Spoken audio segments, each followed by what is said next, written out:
C10 Talk, episode 141. In studio, Sean Provost, Dennis Meyers, Provost Motorsports. We get to find out about the hustle behind the muscle. You know, big reward is big risk. And if you don't have the whatever you need to risk it, you ain't getting the biscuit. Yeah. And a lot of people, I try to break down this fear, like roadblock that they have, because usually it's like not even that big a deal. Damn, son. When you're looking for classic Chevy or GMC truck parts, brotherstrucks.com is your number one source for 1947 to 87 Chevy and GMC restoration parts. Head over to brotherstrucks.com and order your free catalog today. Whether you're looking to replace your original steering, update those old brakes, or improve your suspension and handling, Classic Performance Products has got your classic truck covered. You can save 10% by using code C10TALK at checkout. 10%. ClassicPerform.com. If you're like me and you want the best possible products for your build, Mar-K Quality Parts has you covered. From side moldings to bedwood and so much more. Mar-K.com, and follow them on Instagram too. When you think air suspension for your build, you think AccuAir. Whether it's the ease of their plug-and-play installation, the E-Level touchpad, or their new Endo platform, it's better by design and it's zero compromise for you and your truck. AccuAir. Welcome to C10 Talk, your C10 Truck podcast. Here's your host, Ronnie Wetch.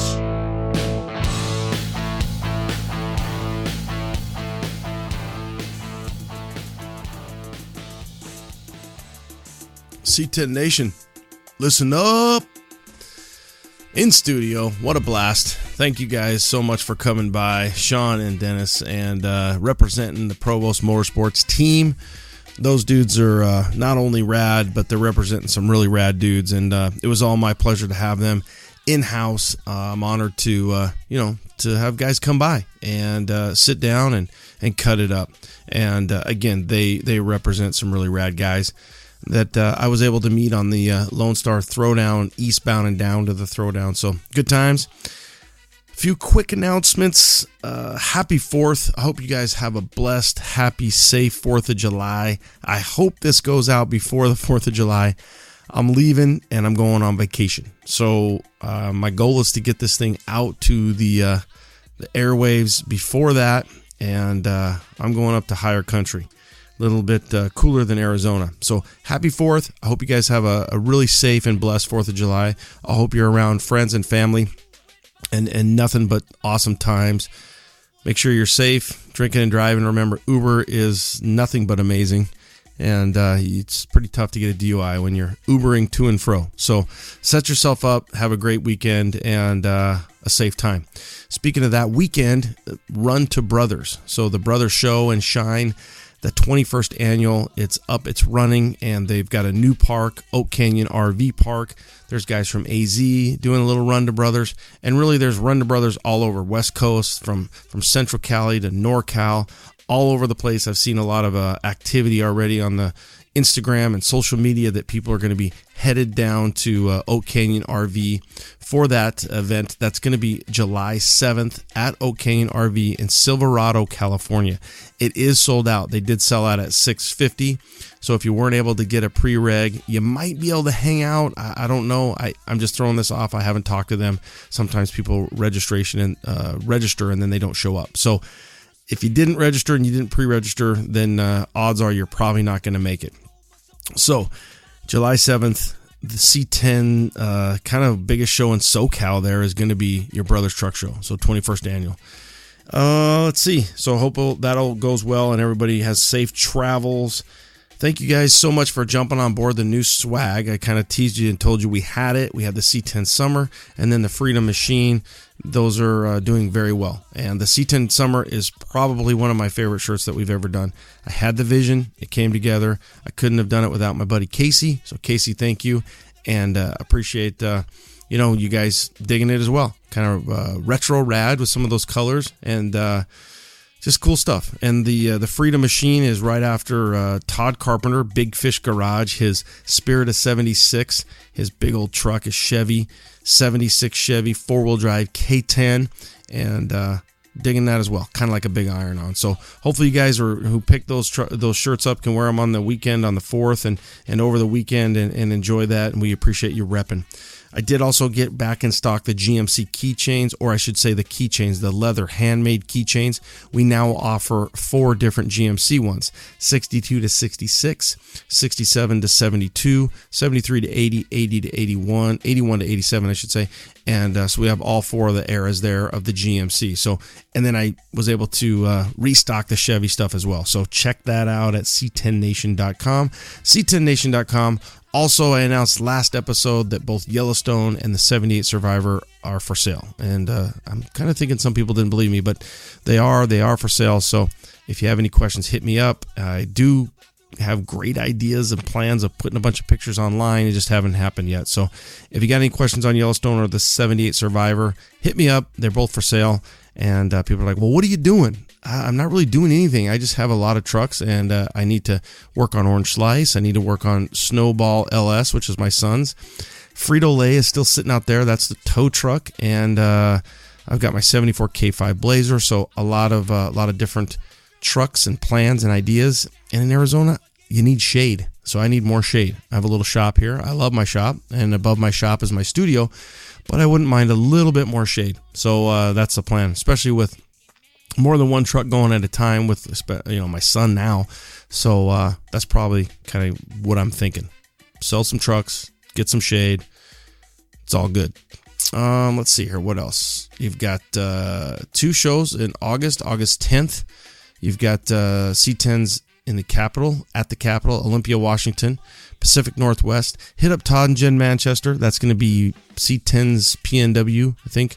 Pacific Northwest C10s. That's Todd. And then there's also the Southeastern Square Bodies in Georgia. So those are the ones that I know. I think the Carlisle one, that was I think they already had that one. I'm pretty sure they did. That was in Pittsburgh or in Pennsylvania. So enough of that. Let's get to it, because we got a pretty long one. You've got Sean and Dennis Provost, and then we have Alex C10 Club El Chuco explaining and talking about what he's doing for 3 passes that you can win, 3 available passes to 100% benefit the Crisis Center of Texas El Paso of El Chuco. And they work something out with the C10s in the park. So really rad people. Alex, Terry, everybody involved. Dennis, thank you so much for spending time with us. Sean, thanks so much for spending time with us. Thanks for letting me take the Blazer for a rip. Good times. Have a great week, guys. Be safe out there. Happy 4th. Late. All right, guys. We got the El Chuco kid, Mr. Alex, C10 Club El Chuco. And Alex, welcome, brother. Always a pleasure to have you. You guys take such good care of us. I saw you post something the other day, and I wasn't sure.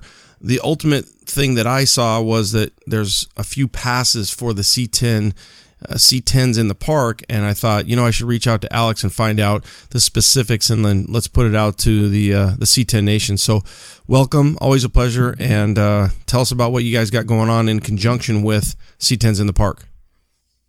Right on, brother, man. It's always good to talk to you. It's always good to chat and get some things going with you.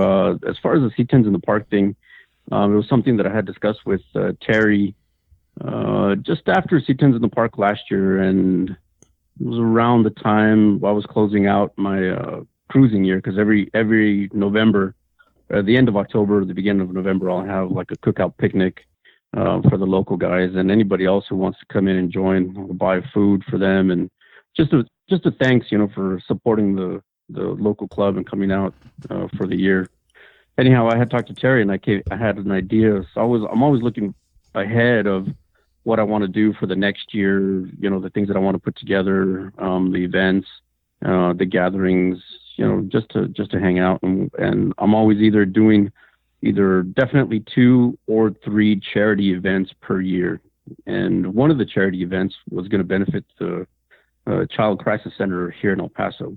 So I had run it by Terry, and I was like, hey buddy, what would you think about if I was able to purchase a couple of registrations, maybe 1, maybe 2, maybe 3, and then do a raffle, next year, just in case anybody was interested in, going to C10s in the park. Well, he liked it, and first and foremost, he enjoyed it more because it's giving back to the community, and, you know, it's giving back to kids, you know, locally who are in crisis. The Child Crisis Center helps out families and children who are either put out of homes or, you know, that, you know, get taken away from parents for CPS reasons. So they house the children in-house there, you know, feed them, clothe them, baths, you know, doing events with them to make their time there, you know, less hectic and fearful. So I've always appreciated that foundation that we have locally here. So Terry said, yeah, he was down. I ended up buying 3 registrations from him, but also ended up buying the caps, the T-shirts, the stickers, the koozies. So those 3 packages, the registration numbers he sent me happened to be number 1, number 2, and number 3. I didn't know he was going to send me those registration numbers. It was actually a blessing in disguise. And I thought, you know, Terry goes above and beyond, you know, doing things for other people, you know. And when he sent me those, I was taken back, you know, and I had to call him personally and thank him personally, you know, because he believed in what we were doing and what I was trying to do here. And that gesture showed that, you know, hey, you know what, I do believe in what you're doing and I want to contribute. Those 3 registrations are broken down into 3 packages, right? It's package 1, package 2, and package 3. They're numbered after the registration sticker number.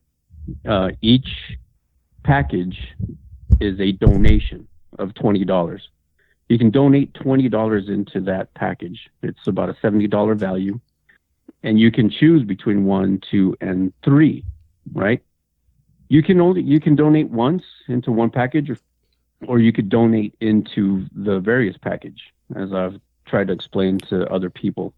You can also donate multiple times, like Scotty, you know, Shampton in Indiana. Mm-hmm. Scotty donated $100, you know, and I was taken back by that, you know, and I was really appreciative of it. And he said, you know, break it down. Get me 2 tickets in number 1 package. You get me 2 tickets in number 2 package, and give me 1 ticket in number 1 package. So that's what I did. And if anybody else is interested in that sense, that's what you could do. You know, you can say, hey, you know what, give me 2 tickets in number 1 package, the 2 tickets in number 2, and then so on and so forth. That's what I tried to explain in the text, in that flyer text to them. I don't know if it came across as that, but of course everything is better explained in person or by voice so that people have that understanding of it. Well, and for us, we can kind of have a little bit of a dialogue. I would say, you know, maybe like a blind auction. Okay, if you want one, you want prize number 1, you want prize number 2, you want prize number 3. If you love one because of what it has that hat that you like, buy 2 tickets for that one, so on and so forth. But either way, the bottom line is you're donating for $20. You're donating to one of the 3 packages, and each of the 3 packages has a registration for C10s in the park. Yes. And the money goes to a great cause. Yeah, the money goes to a great cause. You know, it goes to that local charity here to benefit the Child Crisis Center of El Paso. The desirable, you know, registration number 1, registration number 2, registration number 3, you know, we're talking about, you know, 1, 2, 3 out of 900 registrations, and an event that sold out in 10 hours? Yeah. Unbelievable. You know, what other event nationally, truck event, or I would even say, you know, car event has sold out in 10 hours. I didn't see it coming. It's a good thing that Terry and I had discussed this prior to it. Yeah. So he reserved, you know, those 3 for me, and I didn't know which 3 numbers he was going to give me at the time, right? So I would have been fine with, you know, 897, 898, 899. You know, I would have been happy with all of that. However, he sent me those. Now, mind you, you know, Sal, my truck, Sal, is on the poster. You know, it's on the artwork for this year's C10s in the park. It's the red truck. If you guys don't know, you'll see it on there. It says Sal's Chevrolet Part Sales Service. I didn't even get a registration for C10s in the park. you know. You're gonna have to enter your own drawing. No, I'm not going to do that. That's entirely not going to happen. I'm not going to enter my own drawing. But you know, it's just ironically, I wasn't even able to get a registration. You know, so you know, I'm offering up 3 pristine, you know, packages with 3 pristine registration numbers, and I don't even have a registration for C10s in the park. Where's the irony in that? However, you know, it just goes to show, you know, it's a show that is desirable to be at. It's one of the best shows to go and spectate, to participate in, because of, I mean, you've been there. It's just an all around good show to be at. It's well run, well organized, and just the camaraderie and the brotherhood and the fun that we all have there together is amazing. And for somebody who has never been there, or maybe missed out on getting a registration, you know, I personally, what better way, you know, can you make an attempt at getting a whole C10s in the park kind of event package thing that includes a registration that you weren't able to get by, you know, donating $20 into, you know, whichever package that you want, whichever package number you want to donate into, and, you know, run your chances and say, hey, look, you know what, I won. You know, and I'm getting a cap, and I'm getting a T-shirt, I'm getting a koozie, I'm getting stickers, and I'm going to one of the premier C10 events of the year. And honestly, if it's sold out, it sells out, like Alex said, very fast. Within 12 hours, I'm not, you know, 10, 11, 12, whatever, right? It sells out. It's a really good time. Terry and the staff, they do a great job. They take over little Waxahachie, Texas. There's a concert in the court. You know, after the show's over, they bust out the little downtown, which has kind of got some southern charm. And Alex has 3 passes. So with it being sold out, it's a desirable ticket, whether it's $8.97, $8 and $9, whether it's 1, 2, and 3, and that just kind of, you know, your hat, my hat, everybody's hats off to Terry, the C10 mayor of C10ville. He hooked you up, and he did it with some flair and some taste.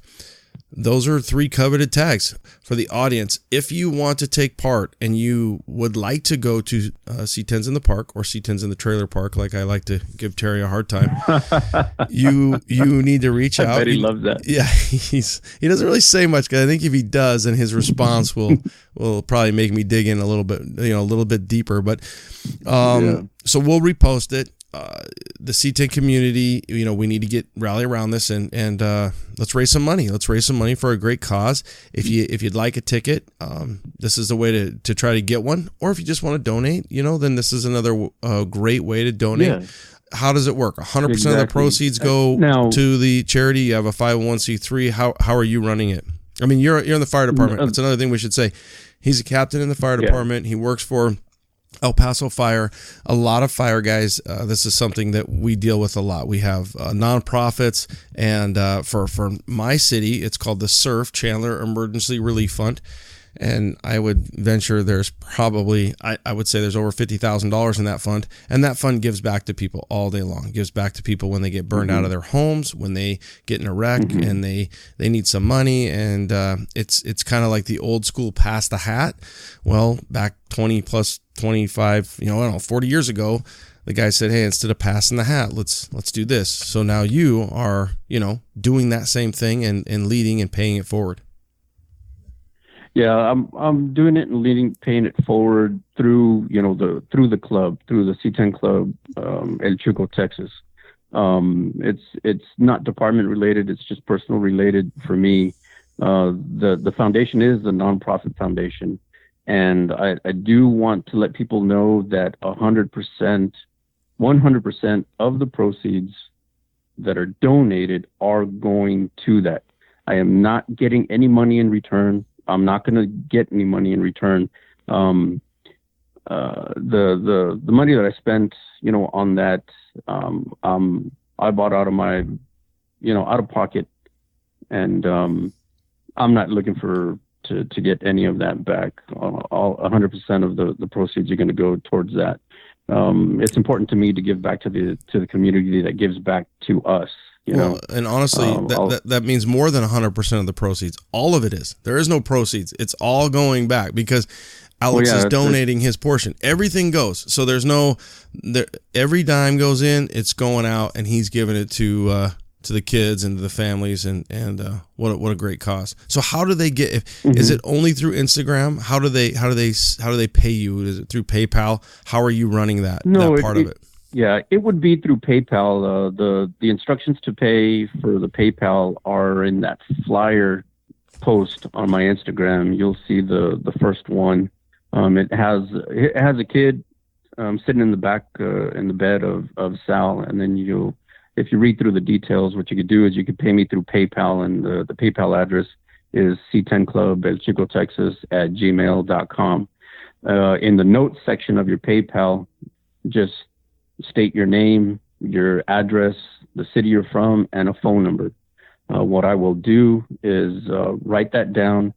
I will text you and send you a picture of your ticket number.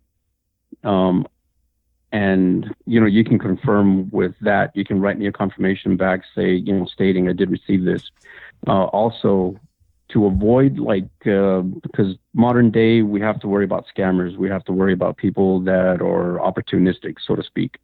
No one will contact you beside me to ask you for anything. No one should be contacting you about this raffle or this donation other than me. So your ticket number is your confirmation number when you when you donate into that raffle. Okay, so keep it safe. Don't tell anybody your ticket number.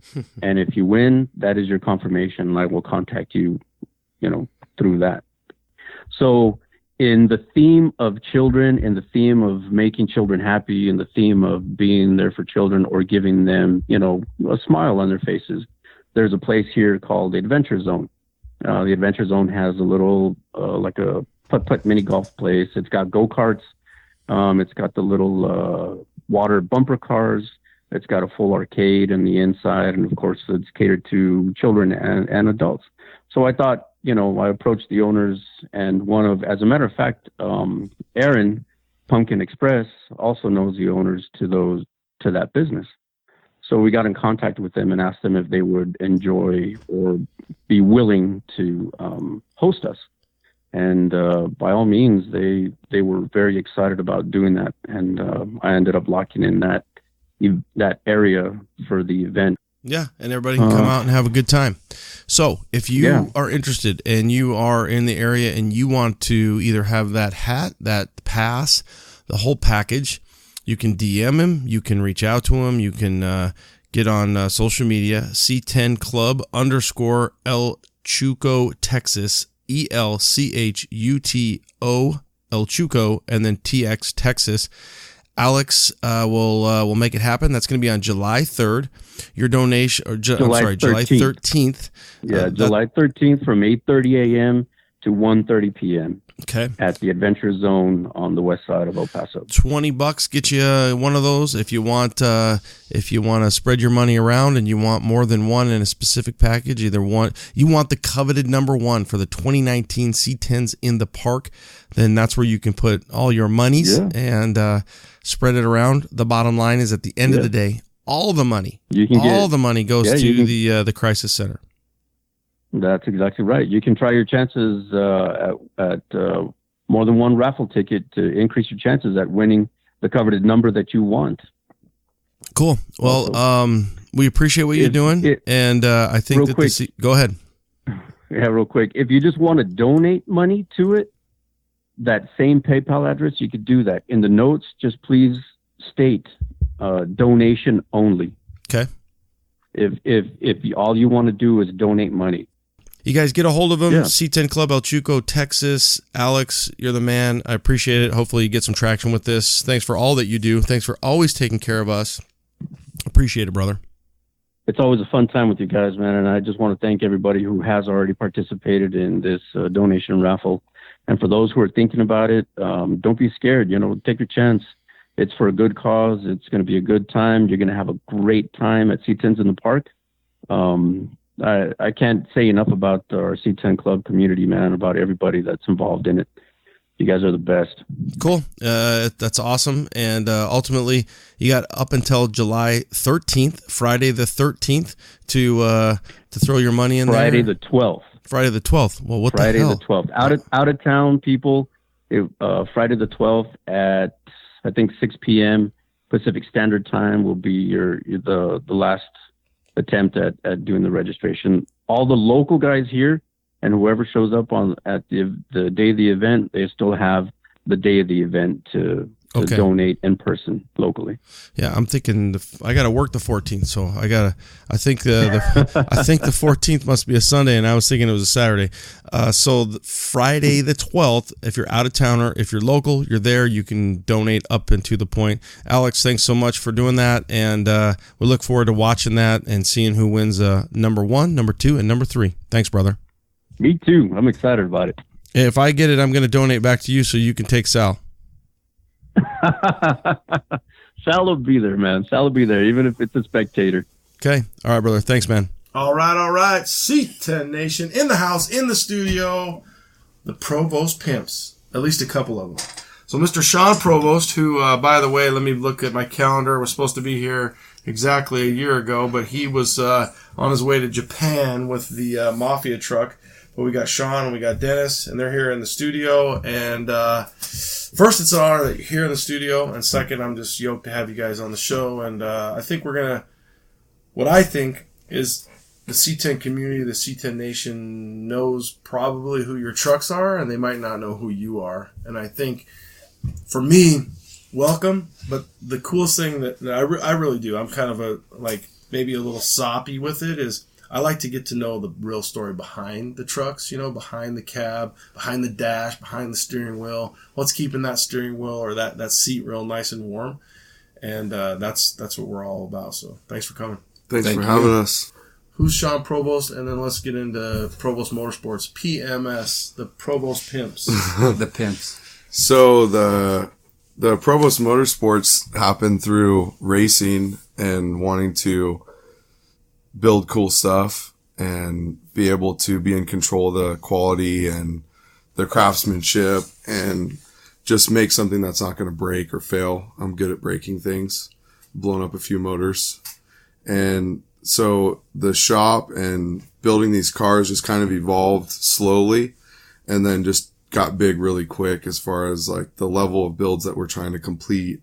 With somewhat limited tools and resources, we just figure it out. We do a lot of stuff by hand. We don't have, CNC machines and sick mills and all that stuff. But we got some sick router tables and guys that want to get it done and do it at a high quality. So the shop just kind of was a magnet to bring some really awesome people together to work together. My backstory is Dutch Bros Coffee since 2001 and have kind of slowly grown since then. We opened in 2004 in Woodland and always was messing with cars and trucks and building and modifying everything that I have. Started off in, elementary school, mess with bicycles, and it just kept going. So now to the history of wanting to finish things at a high level with being detail orientated and super OCD. I was able to find Dennis and some other guys that are at the shop that are OCD at the same level as me. So we're a great combo to figure things out and not be afraid to try something new. And it's just been a very organic thing that happened. So that's a quick version of my story. And we're all very passionate about building whatever it is. And once you get that type of chemistry together, cool stuff's going to happen. And that's kind of what's going on right now. It's like a synergistic effect is the word that I think when I see Sean and I've met his team and he really got to skip over a lot of the intro that I would have asked him a year ago. I guarantee I have the questions. For the audience, if you get street trucks, there was this really, really rad blue truck that was on the cover, and the lighting is probably one of the best lighting, like kind of old school industrial shots. I thought I had it sitting here, but sometimes I can do it off my visual anyway, because for you, I need to describe it. But you've got a 6970 sitting in a shop. It's laid out just right. It's got like this really nice lighting. I think Kevin Aguilar of Street Trucks and Fuelish Media now shot the truck. But let's go back. So for the audience, Dutch Bros Coffee. If you don't know what Dutch Bros Coffee is, West Coast coffee working its way east faster than fast. And in Phoenix, in the Phoenix metro area, it's here. It's kind of like I think Dutch Bros would probably slap me because it's not comparable, but it is to like In-N-Out. So it's one of those things where In-N-Out they built hamburgers, or they make hamburgers for over 50 years. Dutch Bros hasn't been around that long, but they are moving quite fast. And in Phoenix they are. So you're a success story from that. Let's talk a little bit about how you got into Dutch Bros and that background, and then what that allowed you to do and allowed you to become passionate about something else and have another outlet for fun. Yeah, so Dutch Bros was started in 92 in my hometown where I grew up in Grants Pass, Oregon. I was going to school, wanted to play football. Didn't really want to go to school, just want to play football. So you were a normal, red-blooded, 17-year-old, 18-year-old kid. And got hurt all through high school. And then when I went to college, I blew out both my shoulders super quick, like right at the beginning of the season, and was contemplating like going back to school, getting better. Do I still want to play football? I'd been hurt bad in high school and was kind of sick of being messed up. And every morning I was going to the local downtown Dutch Bros stand, which is our first one that we ever opened, with my mother-in-law at the time, my girlfriend's mom. And they would ask me like, hey, you should work here. I think you'd be a good fit. And I was always like, no, I'm going to move. I'm going to somewhere else to go to school. I'm going to play football. And then one day I was like, man, I'm still hurt, still not really wanting to go back to school. I thought school was, somewhat of a waste of time, to where I felt like I was everyone was doing stuff and I was going to be stuck for 4 years, getting a degree. And I had the entrepreneur spirit young and just wanted to get after it. So I ended up starting at Dutch Bros within a couple weeks. I told the owner that I wanted to franchise and do whatever I had to do to win and make it happen and represent the brand and him and our headquarters well, and kind of show off where I came from, and little city in Grants Pass that's doing big things. And I had tons of opportunities. I was surrounded by these amazing people that were pouring into me. And at the time, I just thought it was normal. And then like 10 years later, I realized that it wasn't normal.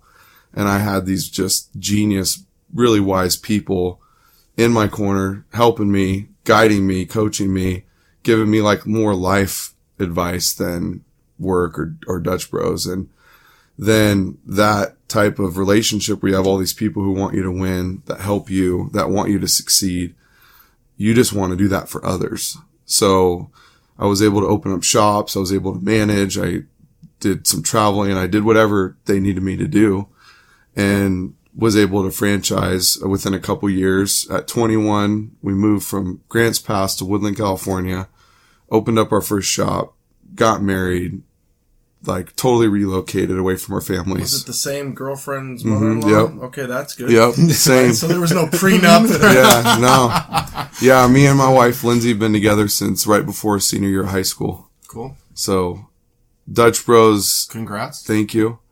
Dutch Bros was this amazing company that cared for the community and their employees and the customer at such a high level that, it was just something that you wanted to be a part of. Like it was a no-brainer. So for me, I just went all in.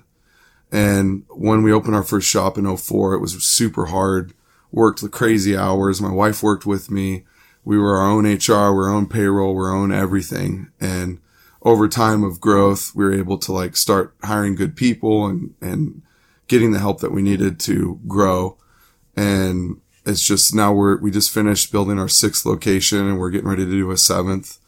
And I've learned a ton, met amazing people. I have a lot of we call them broistas, but they've come up through our system in Woodland and moved on to franchise and become operators and be super successful. And not only Dutch Bros, but we do goal setting with our crew to, corrections officer, nurse, firefighters. Like our stock guy just got into a firefighter program from an old customer of mine that was super cool and got him in. So kind of taking care of people, not looking for the return or like, hey, you owe me. It's just being straight up and taking care of our communities and our crew. They love it. They want to go hard. They want to, make you happy. They want to perform, and there's sick opportunities also. So if they do good, there's a lot of growth for them. So Dutch Bros, that here is very involved in our communities and just legit. Like our owner from the top down is legit. It's like, to me, it's almost like, well, first of all, to hear you say some of the things when you're a young man, for the audience, if you're a young man listening and you're 18 to 22, it's okay to not know what you want to do. I mean, it seems like a lot of young men are just trying to figure out, and females too, Mm-hmm. if, a few females that might listen that are that age out there, but it's okay. And that's a fun time to figure out who you are. For you, you are fortunate that I know what I know of you is you're thankful for that every night. When you lay your head down, you're the type of guy that's like, I'm passionate and I'm going to hustle hard, but I'm also very thankful. I get that sense from meeting you prior, and who you are. But it's also cool because I think with society, and I don't want to get on a soapbox, but when you look at, like, I think of Paul Hitch and the guy who worked for GM for, ever, 40 some years. That's kind of unheard of. But nowadays, when you have a company that takes care of you so much, like, you only want to take care of that as well. And so I feel like that's what's so amazing about Dutch, is that it's the type of company where we're going to give you everything that we can, and then their employees are going to give back. And now you're that type of guy that learned that. And so now you're doing that for PMS, right? Yeah, I just want to pay it forward because I was so blessed and taken care of. It's like, I feel like there's so many hard workers, but they might not jump on an opportunity because they're scared or they don't know all the facts or whatever. And I was just young and very confident that I was going to win. And that was hard because I learned a lot of hard lessons really quick. Yeah. But those lessons I learned, I moved on from them. We call it failing forward. We just failed forward a lot and got to the point where we had good decisions. We had good counsel. I have a great support system of homies that I can call and be like, what do you think? And they'll be straight up with me. So I can get amazing advice really fast. And I feel like that's an edge on a lot of people. If they don't have a good circle of friends, if they don't have these resources, which is getting more and more of not a very good excuse with Google and our phones of good information. So I really just tried to take people's excuses away that was holding them back from succeeding or getting where they want to go. And then with goal setting and figuring out how they're going to get there, we're able to kind of groom like almost career paths for people where we could teach them a lot of like fundamental communication skills and, being respectful and how to treat people and all that. And then they could take that information and then pretty much go after anything that they wanted. So it was cool because my original MO was like, make these baller Dutch Bros people to go everywhere and like kind of represent where they grew up or what stand area they're from.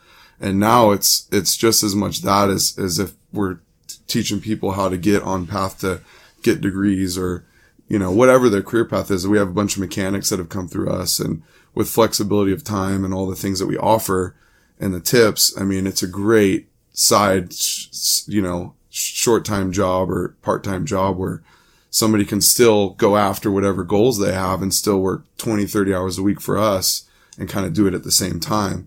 And most of our relationships with our crew are intimate. They know we care. They know that like our true colors. And there also is those hard talks where you're like, hey, what's wrong with you? Like, you're making some bad choices right now that could be pretty bad for you with your future. And like, they're like, wow, I can't believe that you're talking to me like this because my parents don't talk to me like this. So they see that we actually care, and then they want to pay it forward back to us too. So it's a very like healthy relationship where it's like there's a lot of honesty and hard talks, but the outcome is always thank you so much for saying that and getting someone kind of back on the right path. Most of our crew is 18 to 23, 22. So like it's their first job. It's their first time like maybe being in a weird situation with the customer where they're just figuring it out. And then we're just right there in their corner, like telling them what's up and kind of coaching them up. What do you think is the number one thing that, like you would, for the listener, for a very successful entrepreneur, what would you say, like, is the number one question and answer to that question that you could give the audience from totally side note from C10 trucks? In life, here's what I've seen, and this is the answer to, not life, but this is what I get a lot, and this is how I attack it. Well, being an athlete, I remember one of my coaches used to always talk about integrity and doing what's right when no one's looking. And I remember not looking for recognition or popularity or being homies with the right guy. I was like, I'm going to put my head down and just go hard. And I know that eventually they're going to see it. But I don't know when that's going to happen. And I'm not going to change my course because of a time frame, or if I want, recognition from someone or something. I was like, I'm just going to stay on my path and do the best that I can.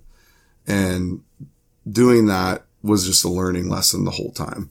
And I was so open to information and asking good questions of people. I'm like, hey, have you experienced this? Did you like how'd it go? And if they told me that it was sucked or they learned the hard way, I would just take all that information and apply it so I didn't have to learn the hard way. I was super good at learning from other people's mistakes. And then having that like counsel too, I think that goes hand in hand with integrity. It's like, you got to have good people in your corner. Like with firefighting, if you don't trust your homie next to you, you could die. Yeah. And that's a lot more extreme than what I'm doing. But for me, it could help somebody like not, go rage one night or not get a DUI or not, to where it's different, but it also could be in a place where you could save someone's life if you get them to start thinking in a different way. Well, I think it all comes down to accountability, and somebody will check your ego at the door, whether you do it or not. Totally. If it's your peer at Dutch, whether it's your buddy through MMA, whether it's your firefighting buddy. In life, if we have somebody to keep us, we all have off the tracks. I mean, that's what's fun about life. But if you have somebody who can keep you in check with it, sometimes it's your mom, sometimes it's your dad. Unfortunately, it's not a lot of times. It's your buddies and your peers, and sometimes it's your coworkers. It might be your boss, somebody that you looked up to, whether, it's somebody at Dutch or whatever it is. But I think to go back to your integrity for the audience, I always look at it, okay, when I'm sitting here, I look at it like, okay, the audience. Today, more than ever, we're almost away from integrity because it's all about this phone and what we can do and not about what you do when nobody's looking. And I think to hear you say that, if you're that guy, please think about that. Is if you're the audience, you're listening. Again, we are still C10 Talk, although we're on this life thing right now. It's just like I've at time thought about like this kind of podcast. I love this type of podcast and leadership and just like, okay, how can we help people?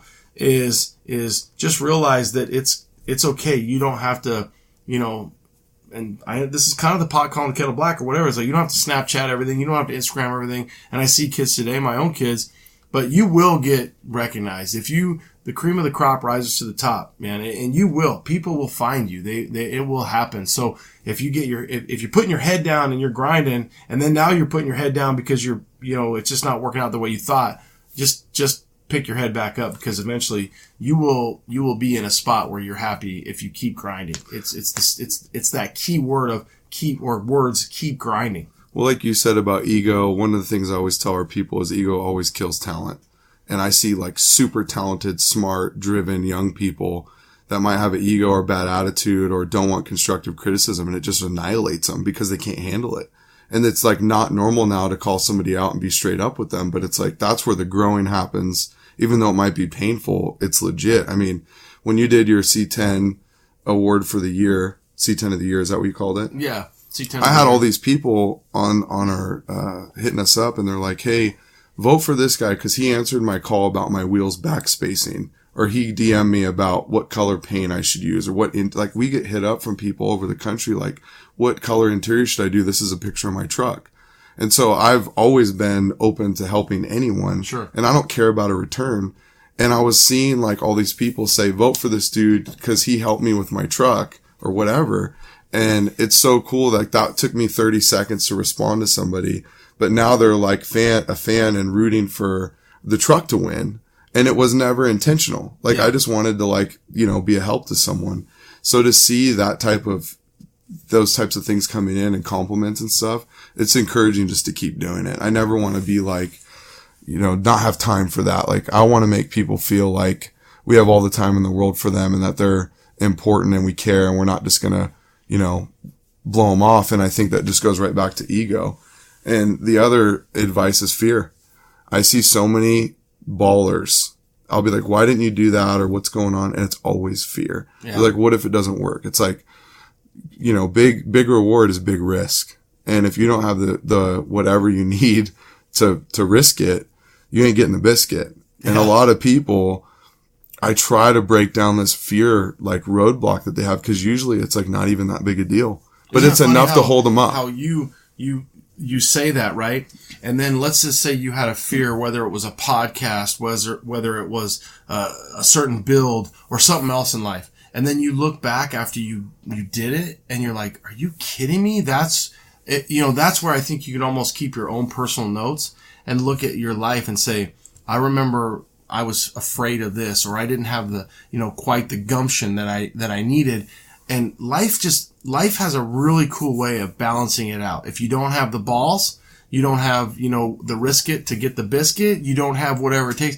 It's, it kind of balances it out. So if you have it, and there's some luck, some guys have some amazing luck. They grow up in a place where a coffee shop starts. Totally. But there's some charisma and there's some things that go on there and some passion, and they see that. And it's funny how life works out. If you hustle, if you have, some talent, you create talent. Some people, they have tons of talent and they don't know what to do with it. Some people say, you know what, I don't have that talent, but I'm going to work to get that talent. I'm going to get whatever it is because I've got that hustle. You know what I mean? Yeah. So it's such a weird kind of balance. So we got Sean. Sean's to my right on your radio dial. That's going to be your left. Dennis is on my left. So now we've got one of the head pimps from the Provost pimps of PMS, Provost Motorsports. He's here. Can we drop the PMS? It's just weird, bro. I know you didn't like that, but dude, we're going to change it, dude. So we're just going to call it Provost Motorsports. He doesn't want it to be PMS, but you guys now will remember PMS. Come on, now when you think about your wife being on that, it's like, hey, babe, you're on Provost Motorsports. Dude, no, bad media is still good media, dude. Just stop. So let's just think about the guys, dude. They're like, hey, babe, is Provost Motorsports in town this week? So it used to be Amp Flow. It ain't Amp Flow no more. All right, PMS, Provost Motorsports. So Dennis, how did you come into this mix? Hey guys, have you heard about the most revolutionary advancement in automotive air management? Endo by AccuAir. AccuAir's heritage of innovation was built on trucks, being the builder's choice for over 15 years. AccuAir's latest invention is the Endo platform, a modular, bolted construction aluminum air tank with the stealthiest mounting system. Endo provides a leak-free tank. Leak-free. Hello, who doesn't love that? With options for built-in valve manifolds and internal compressor solutions.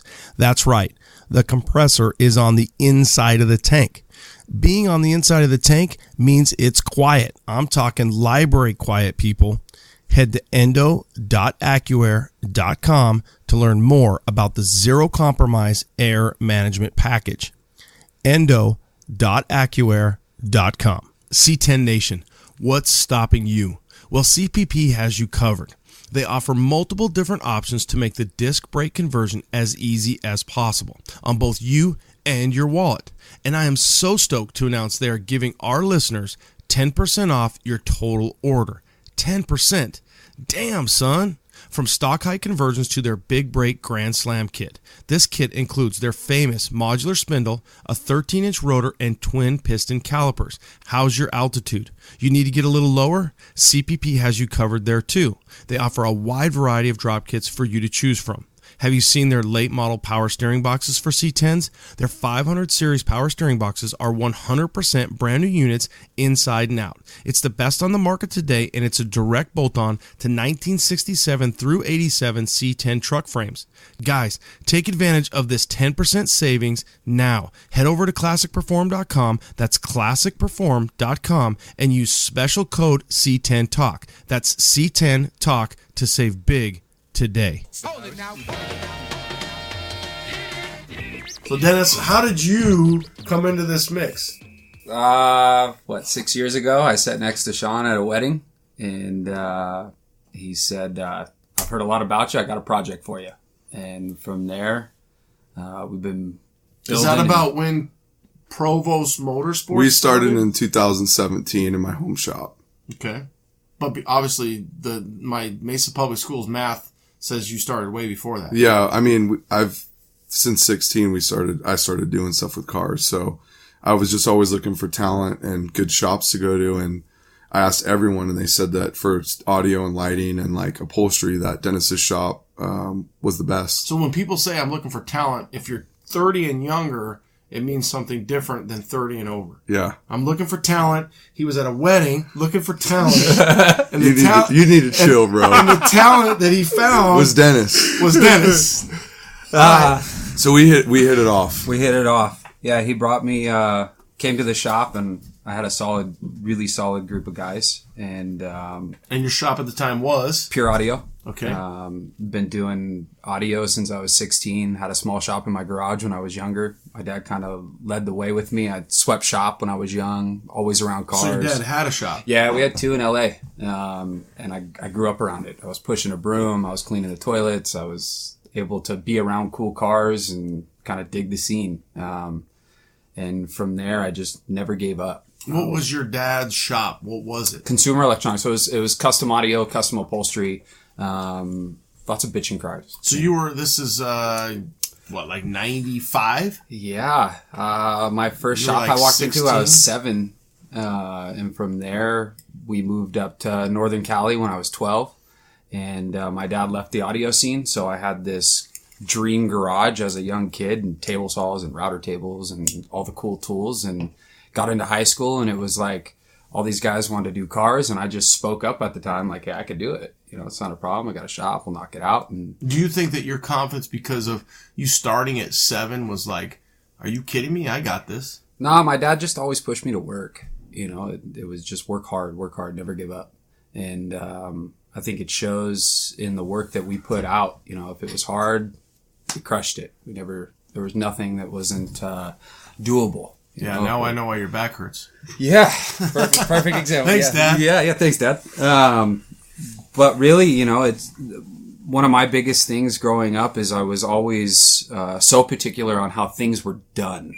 It had to be perfect, and there was no way around it. And it's definitely a problem of mine for sure, because I demand the best. And with having Sean here now, I want nothing, whatever we touch, it has to be the best. If it takes 2 or 3 hours longer, I don't care. I want to do it. I want to make it right. And I'm a big believer of what you can't see is just as important as what you can see.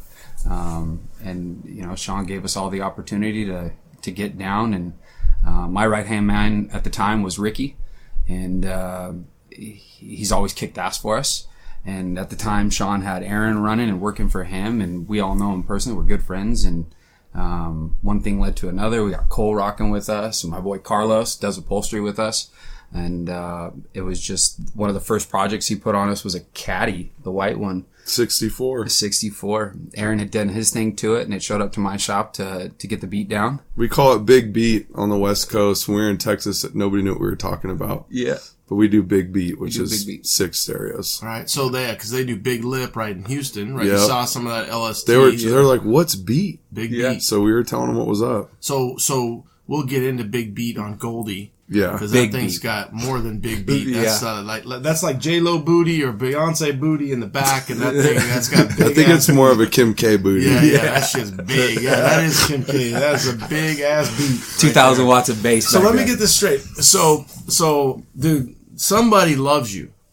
So you a lot. Yeah, you got like the Dutch hookup, and then you get Dennis, but now I find out you get his side hustle Rick with Dennis. Yeah. How does that happen? Because, dude, I met me some Rick, and you got some. I mean, how does that work, dude? He wants, like, Rick is super talented, and how do you get that? I don't get this. I don't get how you, like, it's one thing to be super blessed one time. Well, that's what I'm getting into. Dude, this is crazy. Like, you get Dennis and Rick? Yeah, and what we do is what Rick wanted to do. And not to interrupt, but he got not just Rick, right? He got me, Rick, and the boy Jose. Okay. And Jose's the mil-spec wiring master. he's just super smart, super talented. There's nothing you can put in front of him. GoPro's out. GoPro's out. That's cool. Yeah. Okay, so I've met Cole. You met Cole? And Cole actually is the one that turned me on to C10 Talk.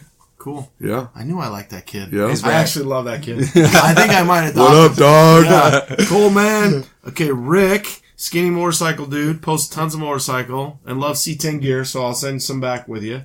Dennis, now who, I'm almost mad. I want to say, like, it starts with a W. I want to say, like, Wayne or something. Who's the guy with glasses? Wayne, yeah. Okay, Wayne, who, dude, he is like, He's HR. Wayne looks like a younger version of, wait for it, Van Down by a River. What'd you do? Tommy Boy. Tommy Boy. Dude, he looks Chris like Farley, Tommy Boy. yeah. He looks like Chris Farley, right? He even walks like But he's him. got glasses, right? And then he is what we call in the fire department, he is what's called a Chris Smith, because Chris Smith is sorry, Wayne, Chris Smith is the ugliest guy with the hottest wife. So I met Wayne's wife, and I'm like, you're the pimp, Wayne! So I meet Wayne, and then, who has the ponytail? Jose. Okay, Jose, good people. Yeah. Now, Aaron, why am I drawing a blank on visually seeing Aaron? Tatted up. Shorter guy. Stud. Okay, short guy. Short guy stud. Okay. Yeah, so that we just explained to you, because I'm not allowed to say PMS anymore, the Provost Pimps.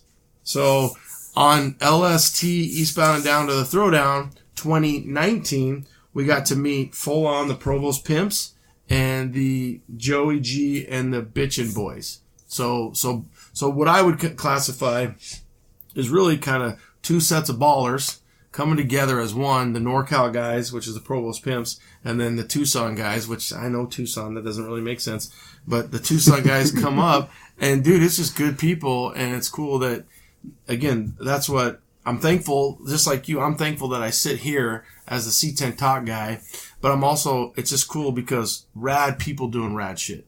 And, We're having fun. And we come together, and dude, whether it's Eastbound and Down to the Throwdown, whatever it is, We it's work just, hard and we play hard. Oh, dude, it's fun. We probably play a little harder. Yeah. We work really hard. Some though. of the Provost Pimps play harder than the others. Are you talking about me? I'm just saying. I'm not, so the audience can't see that I'm directly pointing at Dennis, but yeah, so some people have funner than others, but so I think the second camera just died. Okay, so you had a history in everything.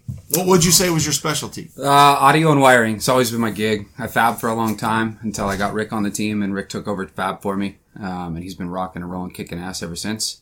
And then Jose came in and started being my technical guy and took over wiring. And ever since then, we've been. So what do you do?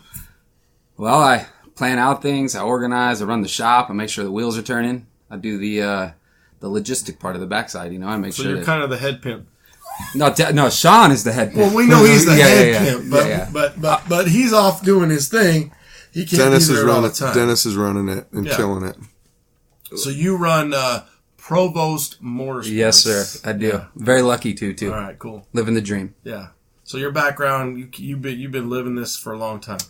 Yeah, I just where I was at, I grew up in Napa, and I saw a niche for audio. We had some lakes up there, and I just chased it. I saw this demand for the audio scene, and kind of just took it by the horns, and been riding it ever since. So we have a very successful, beyond successful businessman, but you also have a lot to give from that perspective too. The hustle. What would you say? So if I'm asking Sean, I'm saying, what are you asked, and what are you going to give back? What are you going to say? He's saying integrity. He's saying, what do you say from all your, because majority of my audience is going to be you. It's going to be the young man who's thinking, how do I get to where that? What do I learn from automotive? So what do you give? What do you say?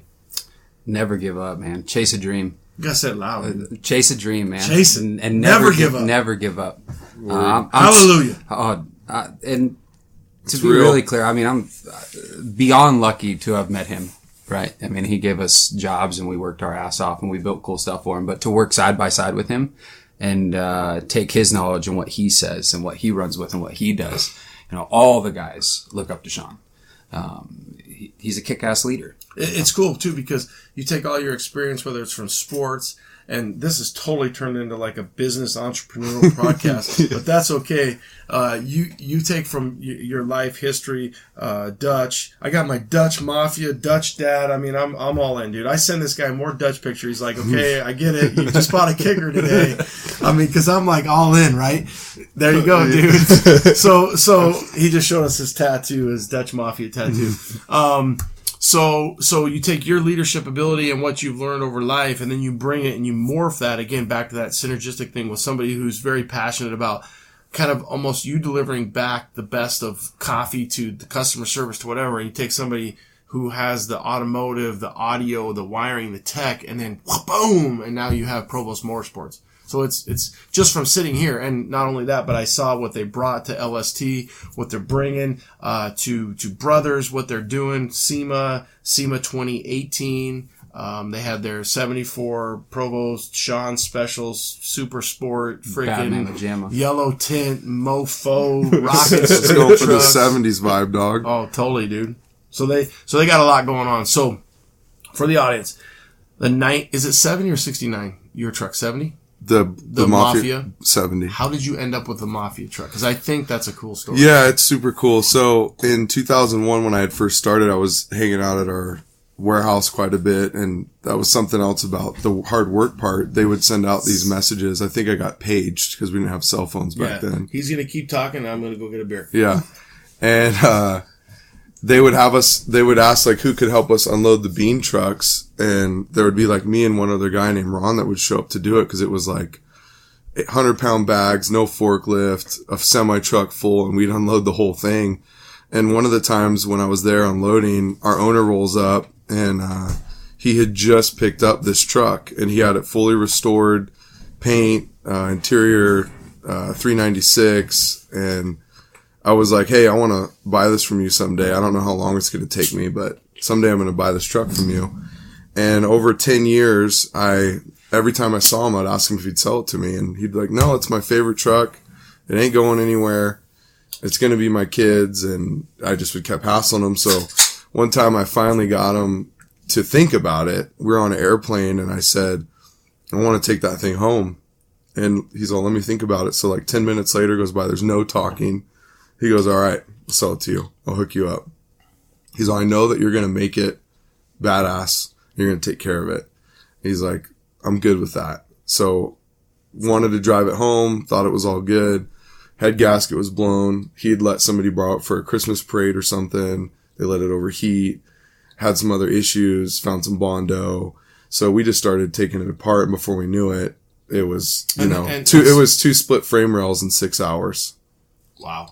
So we just took it all the way apart. So when you say we, who is we at the time? Because this is way before you met the boys. Yeah. So I was planning on driving it home that day. And you were, like you said, you were into bikes. You were a wrencher, and this is what when you weren't running. Your Dutch. You were tinkering. You were doing what? How did you get into that? So one of my buddies at the time, his dad had like a 71 fleet side. And it was super cool. And I took it there to get a tune-up before I drove it home. And we're like, we think there's a carb issue. We threw a carb on it. We figured out pretty quick that it was the head gasket. So I decided to leave it there. And originally we were just going to like maybe put a crate motor in it, get it running. I wanted to drive it. This was like, I ended up driving it like 5 miles before we took it apart. And this was like my dream build, dream truck. And it had to be that one. It had to be Trav's truck, who I got it from. And I could have found any C10 to build, but it just had a lot of sentimental value to me, because it was like something that I set out as a goal. It was like one of my biggest goals was to buy that truck. And then I was able to get it. I just remember driving it the 5 miles and thinking how sick it was. And then before we knew it, it was stripped apart, and this long process of, we wanted to make the chassis in-house, and it was at my buddy's dad's garage, and it just snowballed into 3 garbage painters. I had to bead blast it each time they had it, spent a bunch of money on paint and body. And then it just turned into a 5-year project that was very difficult. But the vision of it, I stuck to the whole time. I wanted to be clean and simple. I wanted to kind of do subtle changes to the body where it still looked like a pretty factory C10, even though it was flush mounted glass, and we kept the door handles, and I wanted to still make it look like a normal truck. And I was getting to a point where I didn't think I was going to be able to find the right people to finish it. And then my car detailer, shout out to Authentic Detail, he says, shout out, yo, he says, I got this. Who's the best painter that you've seen? Like, who's the sickest shop? And he told me Joe Capani. He's like, dude, he'll paint your truck and it'll be exactly what you want. I said, cool.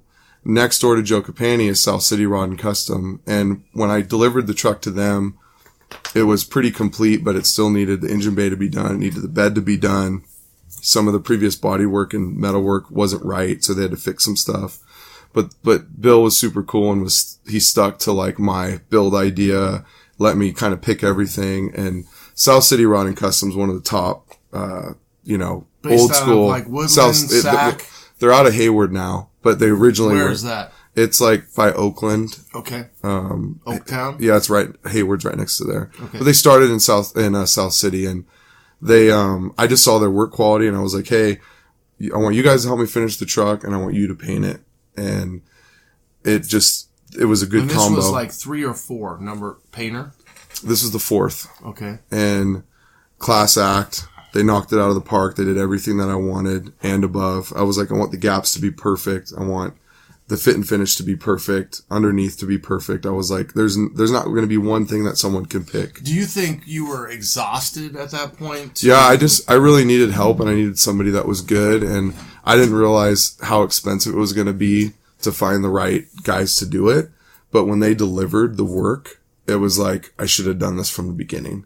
I just wasted a lot of time and money trying to get a deal or trying to get, whatever, and learned a ton. Like I could build one now a lot cheaper than what I built my truck for, but it turned out the way I wanted it. And that was kind of the overall thing, is it had to turn out the way that I wanted it to. If you would have, it's so funny. This is going to turn out to the life podcast. If you wouldn't have went through all that shit with the first 3 to get to the 4th, then you wouldn't probably sitting here with Dennis for Provost Motorsports, yeah. Because you learned at that point. If you would have hit the home run at the first guy, you would have been like, sweet, those guys build rad shit. I'm going to always take my shit there. Yep. But then for whatever reason, you had those 3 struggles plus everything going on in between that we're not even going to get into, of 4 years of headaches. And I'm assuming your wife is as cool as, I know Dennis's wife is very cool. I met her. My wife is beyond cool. Yeah. And I'm in the same boat. Yeah. Dog. I'm spoiled. Actually, I did meet your wife. I'm spoiled. Very lucky. But you're like, okay, well, how much shit? And she's like, whatever, babe. Just, I want you to get the truck. But then you're like, dude, I'm spending I'm spending some vacation money on this. I'm spending kids' money, diapers. And you're like, dude, for you to say exactly, if I would have done that in the first, and some guys can't do that. But now you learned, and it's just crazy shit. Well, we learned too, like when you have a build idea or design and you want to stick to it, you can't jump steps. You can't get ahead of yourself. Then you end up undoing work. You end up, having to charge a customer for labor, or just unnecessary things start to happen or if you're fixing somebody else's. Are you saying like a change order? Like, no, I'm just saying that like you have to do everything in order to do it right. So as there's far as steps that are there, that's why those people are successful. Don't skip those steps. Yeah, and that's what I learned through like working with somebody like South City is they're running a really professional, legit shop. I had come from all these bad experiences where once I found them, I was able to look at like, don't do this, but do this. And then when I was able to get this great group of guys together, I took both those life lessons and then was like, all right, we're not going to do that. We're going to do this. And I wanted to create this environment and culture where they were stoked. Like they're working on cool stuff and they're being innovative and they have a say. Like if we're picking out door handles, I'll be like, hey, what do you guys think of this one? Or what do you think of this? And GSI. Yeah. Shout out. Is that a sponsored plug? Well, we got You do have a GSI hat on. We do, and we got a lot of cool builds coming up. Now I think I know why they're here, because GSI is like, I don't know. I could ask my son how far it is, because he makes that drive every day. So this is not a sponsored podcast by GSI, but they were here. We did get to tour their shop, and it was unbelievable. Super rad. Clean, organized, cool guys. Yeah, Whole crew's tight. It was impressive. Was there a real skinny skinny kid with blonde hair? He was. Smelled. He ran away when he saw us. I think he showered that day. Didn't look like he took a shower in 3 days. His dad probably beats on him. His dad won't even let him in the pool to get clean. Dude, his dad's a dick. Just ask him. He'll tell you how bad it is. Okay, back to Leadership Podcast 101. So I love that kind of stuff, man. So you learn from those guys. Do you now talk to them and say, hey, this is what we're doing up here at Provost?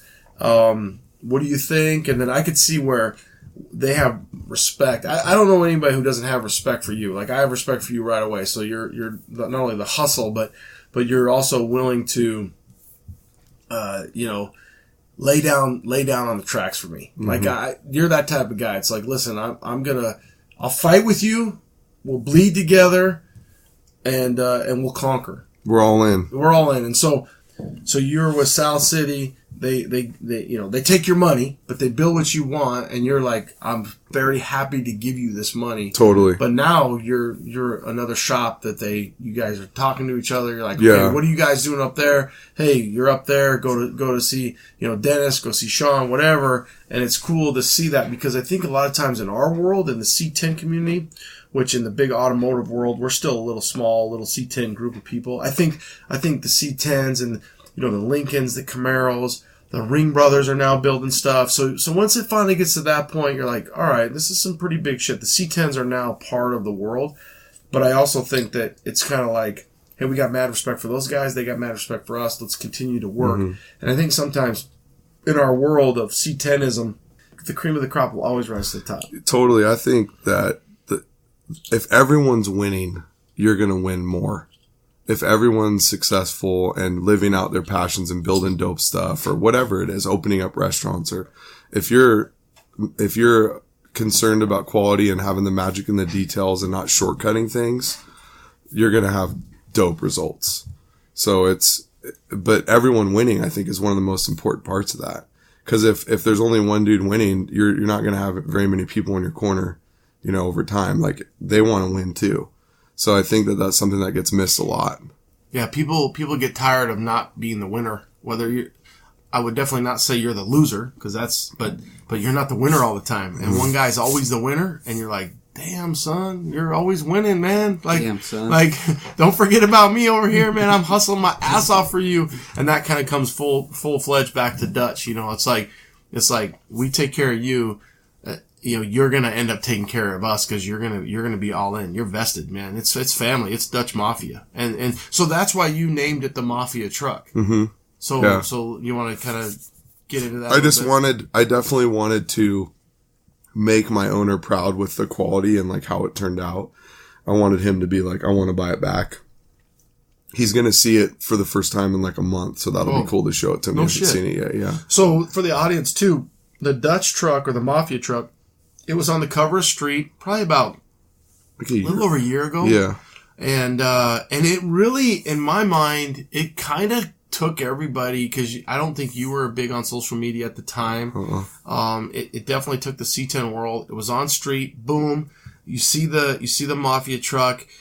The cool thing about, I think, still, in the magazine world, especially in the street truck world, is they're still finding gems. They found your truck. They found you. Boom, you come out of Northern California.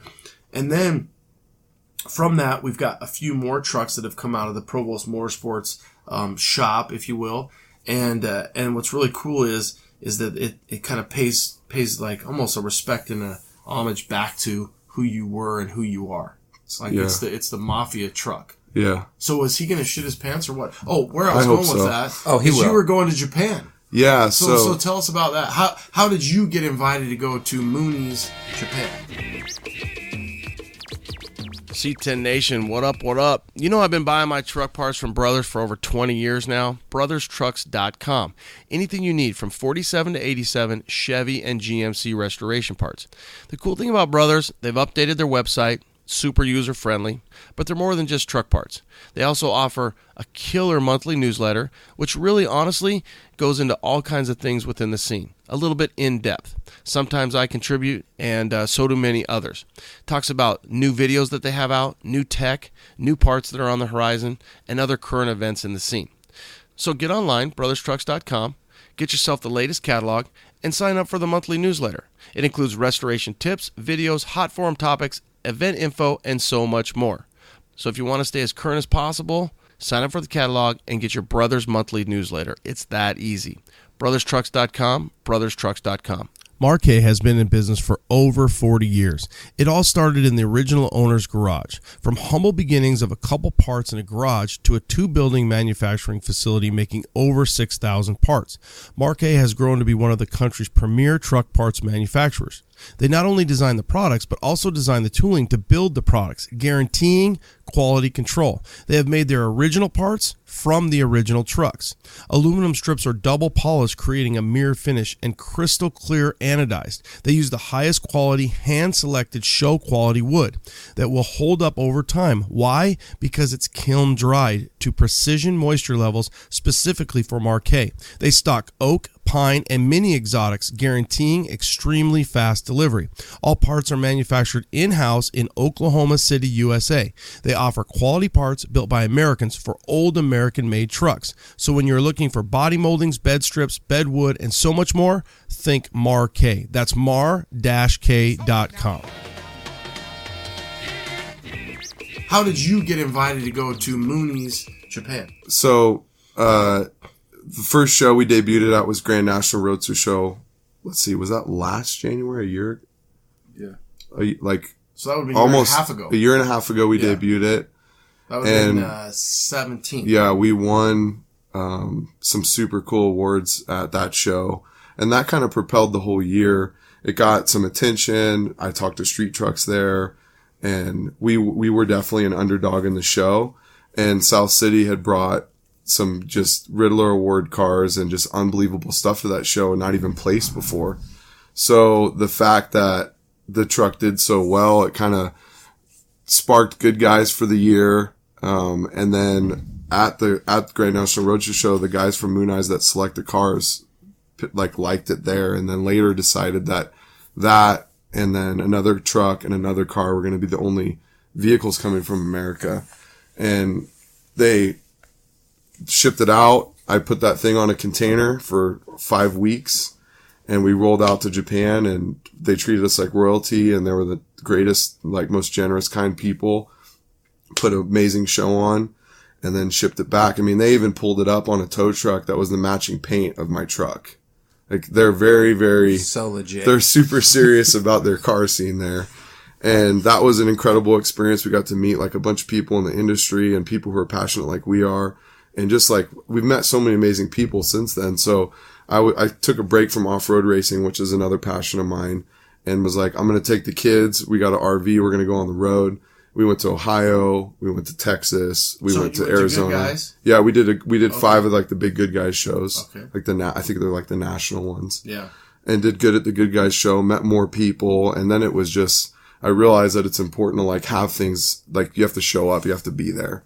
And so for me to drive out to Ohio was a mission, but the people we met and the love that the truck got, and we got to promote, the guys who painted it in South City and my shop and everything, to where I saw the value in it, and it was super cool. It was a rewarding experience. Kind of give you an idea of to me, when you're a father and you're a family man, I mean, I am, and these guys are, how cool to kind of turn that experience into a family voyage. You know what I mean? It's they'll remember that. Dad, remember, maybe they won't remember Ohio and Good Guys, but they'll be remember we went in the RV? And that's, I'm sure that's kind of a proud, fun thing for you. Yeah, it was cool. I remember when we did Del Mar, it was at the racetrack, the horse racetrack, this beautiful scenery. We backed the RV up to the autocross track. Every morning I'd have coffee and watch the racing. It was just this unbelievable scenery, and my truck's there. And then we got selected for, I think that was Truck of the Year late was when that started. And I'm just in the winner's circle, and there's these amazing cars in the winner's circle, and my truck's there. And I just felt like it wasn't even real. Felt like a dream. And then to get the love and people appreciate the work and our design and how it turned out, it was unbelievable. So that kind of just set the whole year on fire. So that's April, I think, of 18 is usually when Del Mar is. So then it comes out into street. What happened after that? We just started getting hit up. People wanting to know what we were doing. What's next? And at that point, Provost Motorsports was that you were go? We had just started, okay, yeah. And then about a year ago was when we kind of brought everyone together, got a bigger shop. We filled up 12,000 square feet really quick. Early mid 18 was a phenomenal time. Yeah. Yeah, Epic. I mean, you were at some wedding, you run into some dorky looking dude who's a stud. My wife would say different, but Yeah. Not many months, but I was talking about Rick. oh, So you're running into Dennis. And so last year, from street cover, mafia truck, Japan, and boom, from there it's been crazy town. Yeah. A lot of hustle. A lot of hustle, a lot of figuring things out, a lot of getting a system in place where we can meet deadlines and have the parts on hand. And we pretty much try to order everything we need for a build before we start on it. And that was a hard lesson to learn because we were always waiting on stuff. And Dennis brought on some amazing customers and some of my buddies. And so we have these people who are like, hey, we trust you to like do it right and use the best parts and design it sick with good colors and good wheels and all that. So we have this like open canvas with almost everything we're doing now where people are like, I want, night vision on my Jeep that records on DVR that moves 360 cam. And so we're able to do kind of not normal things because of the people that we have in our shop. So we're able to like hit some pretty crazy requests that our customers have. So your shop, I assume you're the best customer, but I'm hearing that you're really not. Meaning that you guys are a full-fledged, like honestly, I mean, I don't know to what avail your shop does work. If it's, like you said, 15,000 square feet, I'm thinking a lot of what you guys do is mostly for you. You're saying, hey, some of the stuff is for me, but we're the real deal, and we're building rad shit for all kinds of people all over. Yeah, my stuff has pretty much been paused. Now, what about the truck dropped lowered built for you? oh, The red 74. That's something that you made up. That's not real. It's actually not. I saw the poster and it says dropped lowered on the like It there's does. a badge that says It does. you didn't even know. didn't It says even know. dropped lowered on it. Maybe he's trying to snipe us, dude. thanks, Carlos. I think what he forgot to do is put the extra door. Yeah. So it's like Yeah. this is my truck's little brother. Little baby mini truck. So was that the first truck? It's obviously retro rad 74 yellow tint SEMA. Was that the first truck that came out of your shop for you? Yeah, Or we did a lot of the chassis and suspension at my home shop, moved it to the new one right when we started it, and built the whole truck in like 2 months. And then got it in time for C10 intervention last year. So that's when we debuted it. And that was the first all in-house build that we did. We don't do paint or powder coat in-house, but everything else we can handle. So it totally makes sense now. So last year I had, the mafia truck comes out. I'm like, okay, who is this cat? And then boom, boom, I'm following you. And then Sean 74 comes out. And the thing to me, not only is it a beautiful square, you kept the patina. The number one thing, and I've never said this to these guys, was the audio was off the charts. And I was like, dude, they're doing shit in the doors and they're doing this stuff and he's posting this stuff. And I'm like, are you kidding me? And now it goes full circle. Now I understand why the audio was such a big part. Because of this dude. Yeah, because of Dennis. And I just like to go back to doors. We don't cut no holes in doors. We're big. Nobody should cut holes in We doors. don't cut Can holes. I got 2 down there. Can you fix that? You can check it out in the Blazer. We welded the doors up. They had holes in it. We took them away. We wanted Tell to him be, about the 74. Oh yeah. What's in it? The 74 is all JL audio. It's all C7 VXI. Is that another? So this show is now brought to you by GSI, JL Audio. All right, We'll keep it going, I just dog. want to make sure. Shout out to C10 Club. What up, dog? Yeah, magazine, drop lower, John Orrell, C10 baby. intervention. all of them. Okay. NorCal represent. So crazy story behind 74 is Sean came to me right away and was one of the biggest things was obviously Sean's a big tall guy. Right. And there hasn't been a project that we've done with Sean or for Sean that was like, just a mediocre stereo. It was always like, if my hair don't move and I don't feel it in my gut, I don't want it. So, we took off with this idea on this 74 that we were going to keep every bit of legroom without moving a seat, without cutting through the back of the truck, and make it sound like it was, Tahoe with 415s in the back. And we achieved that. you know. So what does it have? It's 212s. Okay. Sealed box. It's two TW312 slimline 12s, sealed enclosure. And they're under the seat or behind? Behind. Okay. Yeah. And then it's all VXI, so kind of crazy. Jail just released a new line called VXI and C7.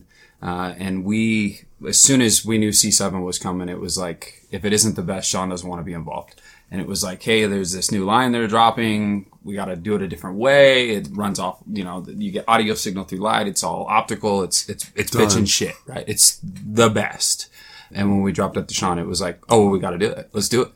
He's like, I'm already on the phone with Jail Audio. I don't know what the fuck you guys are doing. So crazy enough, I make a call to the VP at JL, and I'm like, hey, we got this rad project we're going to do. Who's this Provost guy? Yeah, we are going to SEMA with this beast, and it's got to be like, there's no cutting a corner here. It's got to be bad. Cool. And they got on board with us. And crazy part about the speakers that we're running is there's only one little lady in the world that makes these drivers. So we put this whole system together. We order all the parts, and we're down to the deadline. I mean, I got door panels on. I got pockets like made. Intervention hey, deadline? we are wired. We are like. I do remember like you posted stuff, and I'm like, holy shit. Yeah, we sent Carlos a pic a week before the show, and it was just the chassis. I mean, we were working hard. The whole crew, everybody was on board, and out of nowhere, this package shows up. I mean, we're waiting for speakers that we don't even think we're gonna get, and you know, they're not out on the market. You can't buy them yet. And sure enough, out of nowhere, we make a couple phone calls, and boom, they're on the door, you know, on the desktop. So it's a really wild system, and it didn't take up any room. We didn't cut holes in the doors, you know. We didn't. So we didn't chop the truck. Where if you're not cutting holes in doors, which we're to kicks now, right? Okay. We know that. So we got 2 12s, 2 10s, 2 whatever in the back. You can put some 6x9s in the corner on a square. I don't want to turn it into That's a full... a party foul, bro. I don't want to... Is it? All right. I don't want to turn it into a full audio segment, but... So let's just say we have you here. Where should guys be putting their shit? Hide it. You know? Well, yeah. It's not supposed to be visible. You're not supposed to cut holes in good doors. Okay. So where should they put their front, right in the kicks? Are definitely the way. That's not hidden. In some cases it is, you know, if you tuck them away far enough, your foot's not going to get away. You don't have to delete an e-brake. So way up in there. Or they're hid, you know, it's really tight, but it's an all inactive system. So every speaker in the truck has its own channel, and then it's center channeled too. So it's basically a surround sound system inside.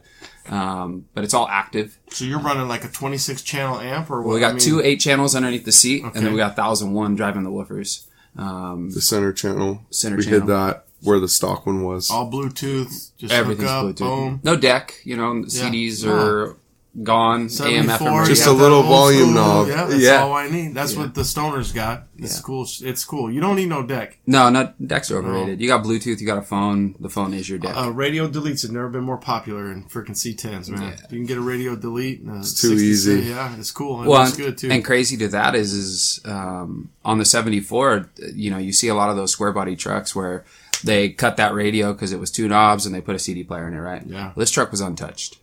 And the last thing that I was going to do is take a saw or a hole saw or anything to this truck and cut this truck. I knew how much the truck meant to him. I know what he was going for. And I didn't want to have to tell him that we took up your leg room or you got to ride your seat 1 click forward or any of this. You know, we kind of all really thought out the box. And at the end of the day, I don't think I've ever heard a single cab. I've heard a lot of stereos in my life, but I've never heard a single cab sound the way the 74 does. Just hits. Oh, it's solid. What is it? What is your thing? What is it again? Big beat. Big beat. Big beat. And then we had to outdo it with Goldie. Goldie. I've heard Goldie. I haven't heard the 74, but I've seen the 74, but I haven't heard the 74, but I've heard Goldie. So the next shirt out of Provost Motorsports is going to be Big Beats. Big Beat. I think that's a no-brainer. Okay, so let's rewind. The Mafia truck, cover truck, Sean 74. You have another name for it, right? I mean, we just call it the Super 74 or something like that. Yeah. Okay, Cheyenne Super 74, beautiful truck, red, yellow tint. It looks clear. No, it looks just like kind of a bottle of beer just sitting up there. Oh, yeah, it looks I'll just drink like that. looks like 1974. So now that's your second truck. How's that being received?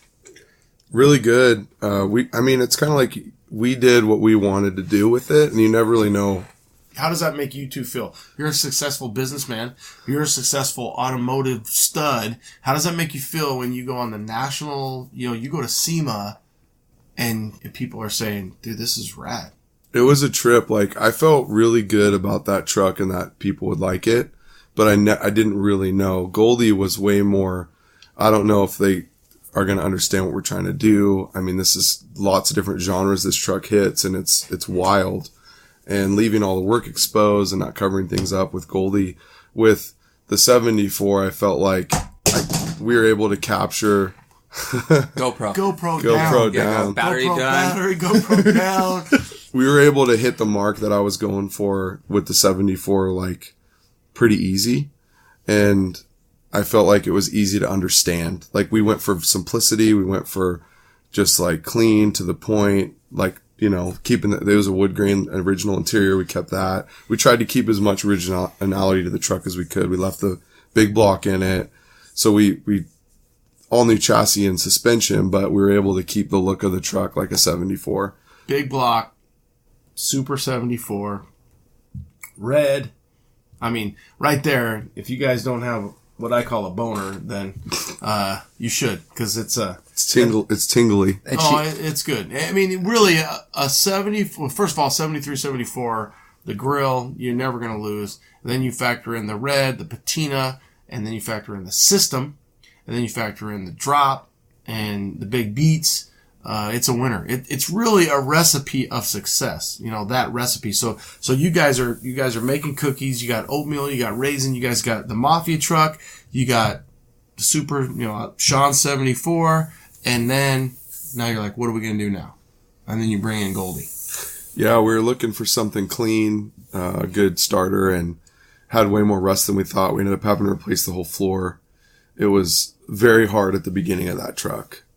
We stuck to our guns on the design. We wanted something to autocross, something to drift, something to drag race, something that could drive across the country, and being able to do that and make it safe with good roll cage and, all the modern technology, AC. Would you say that? So you just said good roll cage. I would say I've seen it. I just drove it. I would say it's beyond good.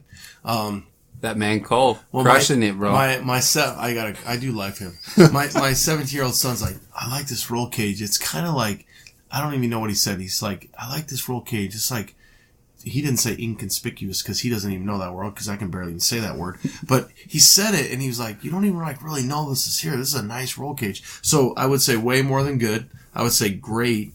And then when you factor in the drivability of the Blazer too. So you guys brought again the Mafia, Sean 74. Now we're going to build a RAD ASS Blazer, convert it from 4-wheel drive to 2-wheel drive, and we're going to make it something that we can beat up on. And I'm assuming we can talk about it. It's another street truck winner. Yeah, keep on the lookout for it. Yeah, maybe next issue. Soon. And shout out to Solomon. Hey, that was a spot. Yeah, that was cool. Shout out to Ronnie for the great idea. Yeah, and Solomon. I just like to give Solomon a hard time. He killed it on the 74. Where were we at when we shot that? You were up at Swirl Lake. You were here for Dino's, and then you were like, "Hey man, fall. Where do we go?" And I'm like, "Dude, go shoot it up in the." It was incredible. So in Arizona, we're lucky because we have this cool desert, and it's funny because when you live here in Arizona, you take it for granted that, there's swirls where, everybody has grass. There's just cactus, and there's barrel cactus, swirl cactus. There's just shit going on all over. And so then when you take a guy, especially as a rad retro red looking truck, and you put the red and the yellow with the green and the 50 shades of beige that Arizona provides, and then a lake, and you have what was that shoot? So straight bitchin'. It was cool. Bitchin', yeah, and then cool. Solomon killed it again on the Goldie. Yeah. And so then Goldie at LST. And really the cool thing about that was, let's talk about the death-defying trip to LST. So these guys not only met us here for Eastbound and Down to the Throwdown, which really, Joe from C10 Vatos, shout out C10 Vatos, he said the Eastbound and Down is kind of, which I was blown away when he said this, and this is not the intention of Eastbound and Down, But he's like, it's kind of like a little bit of a power tour to get over there. You guys made it way more than a power tour. You guys came from NorCal, and you guys made it here, and you made it here with rad trucks. Yeah, the Blazer had like 12 miles on it when we took off, and we drove it the whole way to Texas. Yeah, because we launched it at our like open house. It was pretty much done, but we didn't have any road time on it, right? And Sean's out there yakking the handbrake, trying to get on it immediately. Like, he's going to test it. You finish something with Sean, and you can guarantee he's going to go test it. We're going to go sideways. Yeah. No matter where you're going. If it's the brake or the throttle, you're going sideways. We finished it, and then boom. Smashed. Well, I remember you guys were here. We met in Chandler. You guys are, just down the road from GSI. We meet up. And you're like, dude, we're going to shake it down. So you guys shake it down like kind of like Tucson. And I'm like, dude, I'm freaking rolling on Yellowstone like, meh. And all of a sudden freaking Goldie's like, and you guys were more than shaking it down. I mean, I think there was a little oil leak, and then you saw the oil leak at the gas station. And that's when I realized my freaking tranny seal was leaking. And so there's some serious shakedown there. It was a good way to do it, though. Yeah. The bitching part too is we had the whole crew. We brought the whole team, and everybody's super fortunate about that we get to go do those things, right? But it was cool to have the whole team and see, we're shaking down Everyone the Blazer. drove it. Yeah, it was really rad. Every dude from the shop got to get in the driver's seat. They put all their hard work, blood, sweat, and tears in this thing, late nights, and trying to make it happen for this show. And we put it on the ground, and Sean's... Everybody else get in it first, go rip it down the freeway. And we drove it from, it didn't go back on the trailer. I mean, we drove it from Chandler to Texas as our shakedown. And it performed. Yeah, it was awesome. Yeah. And at Texas, at LST, we got to hear like the back windows just bounce like nobody's business. So, bad beats, whatever. It's like big bad beats. Big bad. Yeah. So what's in the system there? Like 215s or something? No, it's 213s, JL Audio Dub 7s. A lot of work in that one. That's a really rowdy system. So it's all active. Once again, all JL Audio. We're big JL guys. They're the best. We got that. Yeah, it's the best, all C7 again. It's all active. There's 2 center channels. It's got 2 3-inch speakers in the dash. It's got active 3-ways in the kicks, active 3-ways on the side, 2 dub 7s, 1,000 watts to each dub 7. So right now it's like French to my audience. I mean, it's some wild. Some of us. It's wild. Yeah. I hear a lot of cool numbers, and I just want to hear it, and I've heard it, and it freaking makes your eardrums freaking. It makes them pop, hop, and. It's all DSP, so it's all tuned through like an iPad or a laptop, new technology. But there's a lot of stuff in Goldie that no one will ever see, and to the team and me, myself, and Sean, those are the things that are really important. Like, you get underneath, you put that truck on a lift, and you stand underneath it, and where's the power wire to the starter? Where is the fuel sending unit? Where did you guys put everything? And there is nothing to see because everybody busted their ass. No one cut a corner. And it came out really, really killer. Crazy part too is a lot of guys in this industry are big wood fans. There's not a single piece of particle board. There's not a single piece of MDF in that truck. Everything's plastic. Everything was handmade. Rick went above and beyond on fabrication. Same thing with Cole on the fab part. Jose crushed it with the wiring. So that console is all made? That's all glass? It's all glass or plastic? No, it's 1/4-inch aluminum that we did on hand router table for all the center pieces and the filler pieces. And then the roll cage is actually tied to the center console. So the center console is all tubing as well, and then it's got plates to go that finish out with leather and suede. But you get into the motor compartment of that truck, and it's, where is the ECU? Where's the fan controllers? Everything's hidden. We tucked everything away. And if you pop side panels off, you look at it like you hit all that wiring, and it's really, really clean. I mean, you look at the internals of it, and it's just like, wow, there's nothing to be seen. Doesn't look like my underwear drawer right now.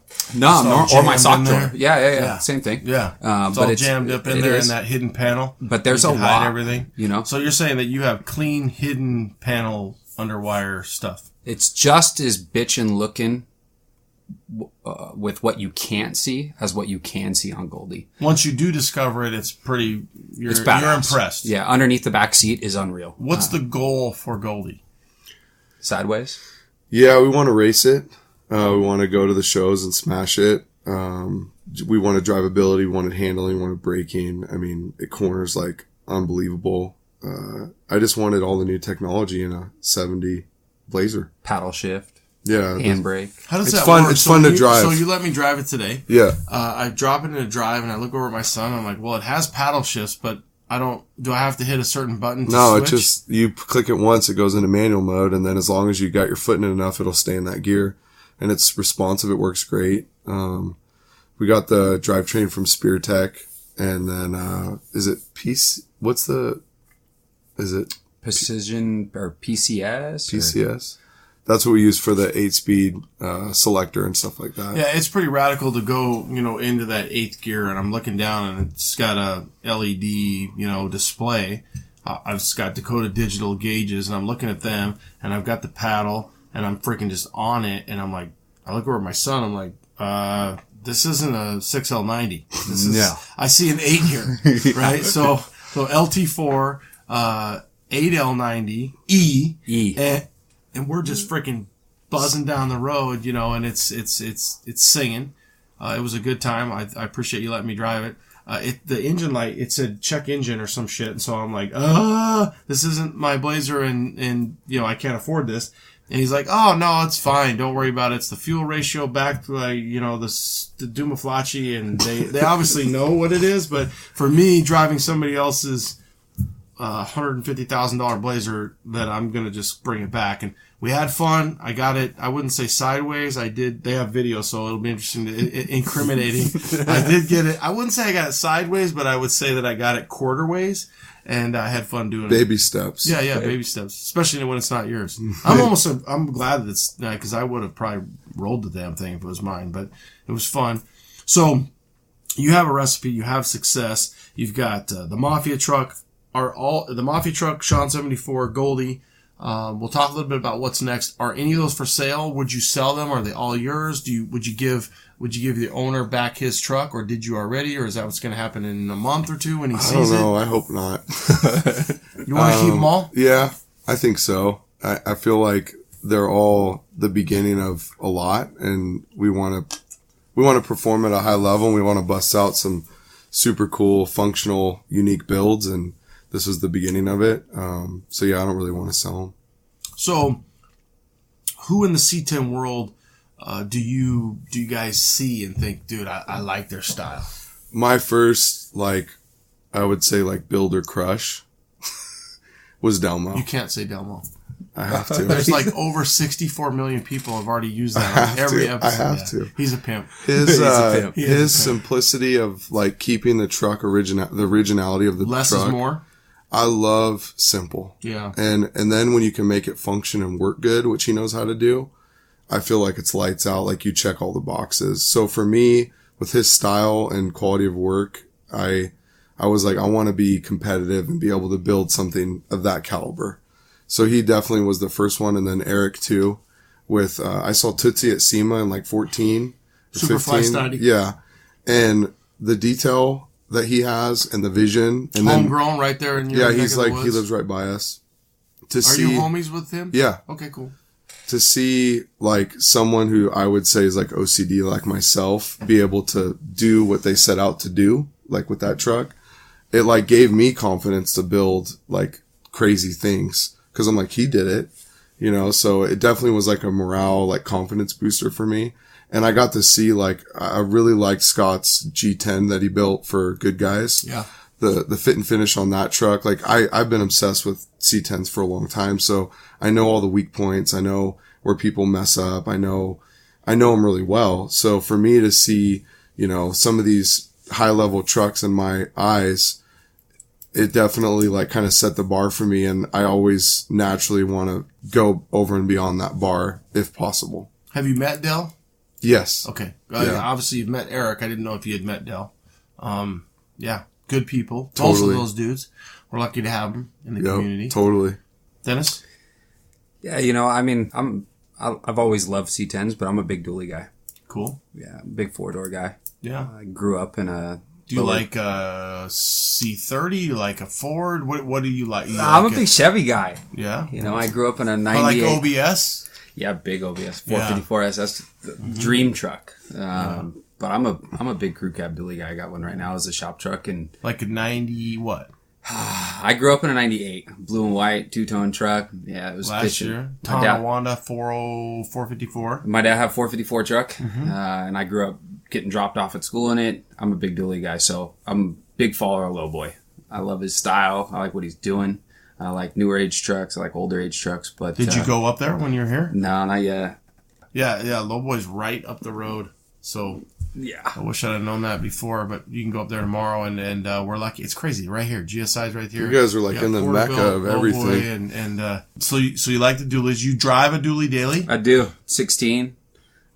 Which is going to turn into the new Provost tow rig here soon in a minute. Cool. You'll be seeing it drag Put it around on the Goldie. ground. D-Max? Oh, yeah. Okay. Oh, yeah.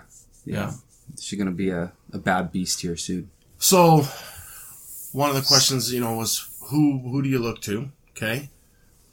Since we've come to know you in the community, what is your interpretation of the community? What are you seeing? What are you liking? What are you loving? What are you not loving? How is the community, embracing you? And, 5 years ago, let's be honest, 2 years ago, the C10 community and Sean Provost, Provost Motorsports, not PMS, there was nothing there. So what I always like to say, and I think you'll be honest, the trucks are cool, but the people are cooler. What are you feeling? What's happening out there? Totally. I've heard you say that so many times, and every time yep, like the people we've met and the support and the work and the ideas and like the honesty is sick, because it's like once you call a spade and we're on the same page, it's like kind of our guard comes down, I think, and then we can get real super fast. And for me, I value time. And if we can kind of get on the same page quick and ask like real questions and like be real and raw. Skip a phase. Skip all the BS and just go straight to like, why are you passionate about this? What do you do? Like how? And be open and honest with people. And I've seen so many people in the truck community, like they're just so cool and so down and so like, wow, that was a great idea. How'd you do it? And we're like an open book. We're like, we did it like this and like that. And they're like, man, everyone's so secretive but I feel like in the truck community, in the C10s especially, everyone is so like open to help. Like if you break down, like somebody's going to help you out, and you don't need to be best friends. Like you can just help people. Everyone's been so nice, and it's been super cool. It's been like kind of a awe moment where you meet all these people for the first time, and they're just like, you share this passion. And then all of a sudden, like, there's an automatic friendship because of you're both mutually passionate about something. You're totally right with what you say about it. Well, I'm so lucky, too, because, I have a podcast. I was way passionate about it. I hear people say to me, like, oh, you like C10s before they were cool. And I'm like, no, I loved them before they were cool. And I thought they were always cool. But in the fire department, it's the same thing. And I always look at Dino as he's the Dutch guy, right? He's like, it's important to be nice. It's nice to be important. It's, it's like, dude, it's like the love that keeps on giving back to the community. And I think that, we're just lucky. And we need to remember that, because it's going to keep getting crazier and crazier, and more Instagram people and more people are going to want to make money off of, whatever it is. But the core is, it's a good, fun thing, and family, fun, C10s, and life's good. Yeah. I mean, and Dino, like, he was so welcoming and cool to us when we came to the show, and it was like immediate, like family. Yeah. He's like, hey, will you move your truck over here? It's a better spot. And hung out a little bit, and it was just like, you just basically meeting a stranger, and they're just super cool. So it's not normal, which is sad, but it's dope that this community shares something like that that's like unique. Well, crazy too, eastbound and down, big motorhome, enclosed trailer. We brought 2 trucks, 2 trailers, and 3:00 in the morning we blow a steer tire up on the front of the motorhome. And we are. Yeah, these guys, we're lucky that they're alive. And I think I brought it up And on we the were show. we were towing them off of your truck when it happened. in the enclosed. Oh, we're full on, like, I mean, it's crazy. 75 mile an hour. It was so crazy. We blow this tire. We're trying to get on the phone. We got phones open. We got computers open. We're trying to find someone to help us. And no joke, 3:00 in the morning in the middle of nowhere, there is a crew that shows up, all C10s. You know, we don't know anybody personally, right? There's not one of these guys that could really physically help us with a blown tire on the front of a motorhome, right? And these dudes are there to help with whatever, right? There's not very many scenes like that. Yeah. You know, it was really rad, you know, and it's like, nah, you guys could keep cruising. Like, nah, we'll stay. We'll just chill until a tow truck shows up, you know, and it's like, that's badass. Yeah. It was you, that is Goose, real. John. Who was the other guy with you? This was it Shampton, maybe? Little Scott? Yeah. It was cool. Yeah. It was And, bitchin'. dude, it's just cool. It's real. Yeah. Well, I remember too, like, we were texting, you're like, dude, what's going on? You're like, we had a freaking blowout. And I'm like, are you shitting me? You know what I mean? And bottom line is it's, you know, Goose really likes to, you know, he definitely loves this part, but again, it's not about the destination. Life is really about the journey. You know, I think we think it's about the destination, right? But we're always trying to get to wherever we're trying to get to in life. But then when you look back, you're like, that was pretty cool. That, or, you know, I went through 3 shops and they pissed away all my money.